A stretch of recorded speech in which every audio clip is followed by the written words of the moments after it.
Dalam mitologi Jawa, pantai selatan Jawa identik dengan legenda Nyi Roro Kidul yang dianggap sebagai penguasa wilayah tersebut.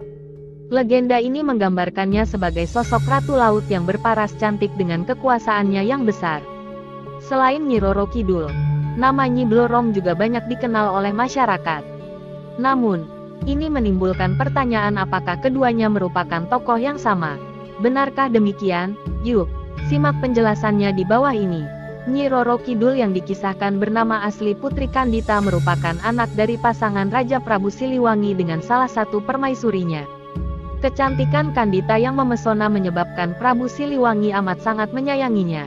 Seperti yang dijelaskan dalam buku Kumpulan Cerita Rakyat Nusantara oleh Lia Nuralia dan Lim Imaduddin. Akan tetapi, hal tersebut memicu rasa cemburu Selir dan anak-anak raja lainnya sehingga mereka berencana untuk mengusir Putri Kandita dari istana. Akhirnya, Putri Kandita menemukan ketenangan di sepanjang sungai dan berhasil menyembuhkan penyakitnya melalui air yang menyegarkan. Ia pun menetap di pesisir selatan Pakuan Pajajaran dan mulai dikenal sebagai Kanjeng Ratu Nyi Roro Kidul, sosok yang cantik dan kuat.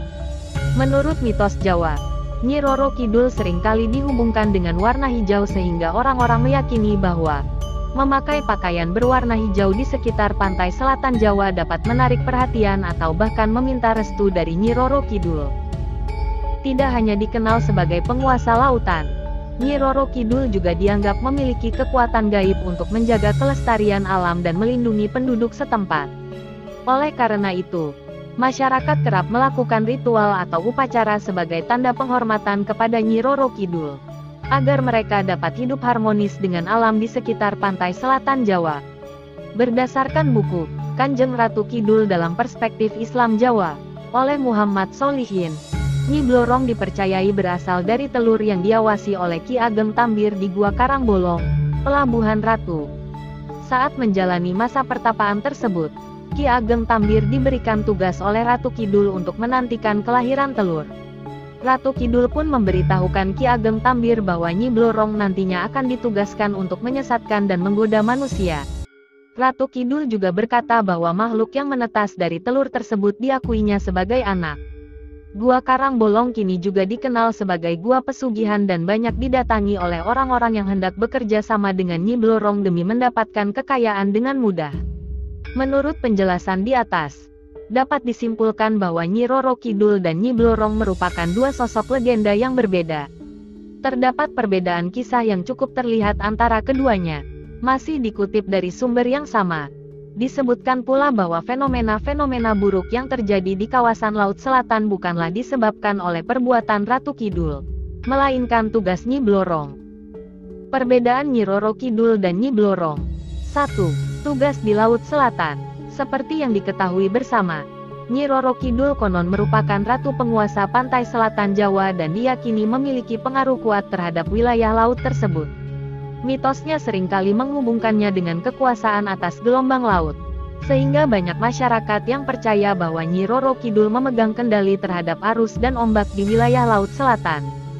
Berbeda dari Nyi Roro Kidul, Nyi Blorong bertanggung jawab sebagai Panglima Perang Ratu Kidul sekaligus bertugas membujuk para manusia untuk terjerumus ke jalan yang sesat. 2. Bentuk wujud. Perbedaan selanjutnya terletak pada penampilan fisik mereka. Meski keduanya sering digambarkan sebagai wanita berparas cantik, Nyi Roro Kidul diilustrasikan dengan mengenakan kebaya hijau yang elegan. Sementara itu, Nyi Blorong memiliki penampilan yang unik, di mana setengah bagian tubuhnya dari pinggang ke bawah berwujud ular. Ini menciptakan citra visual yang sangat berbeda antara Nyi Roro Kidul dengan Nyi Blorong. 3. Kekuatan gaib. Kemampuan Nyi Roro Kidul untuk mengendalikan dan mengatur laut membuatnya menjadi sosok yang sangat berpengaruh dalam mitologi Jawa.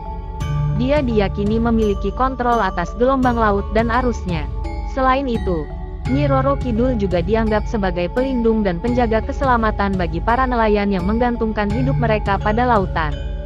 Sedangkan Nyi Blorong sebagai Panglima Ratu Kidul jelas memiliki keahlian bertempur dan memimpin seluruh pasukan kerajaan di wilayah pantai selatan. Dengan wujudnya yang setengah ular, ia dapat berubah menjadi ular berukuran besar. 4. Asosiasi dengan manusia. Sebagai penguasa Laut Selatan, Keduanya tentu sering berinteraksi dengan manusia. Hanya saja, Nyi Blorong cenderung menghasut manusia dengan kemewahan yang ditawarkan. Sementara Nyi Roro Kidul dapat memberikan berkah atau melindungi manusia, terutama yang bekerja di laut. Demikian perbedaan antara Nyi Roro Kidul dan Nyi Blorong, yang konon merupakan penguasa Laut Selatan. Semoga bermanfaat untuk kita semua. Terima kasih.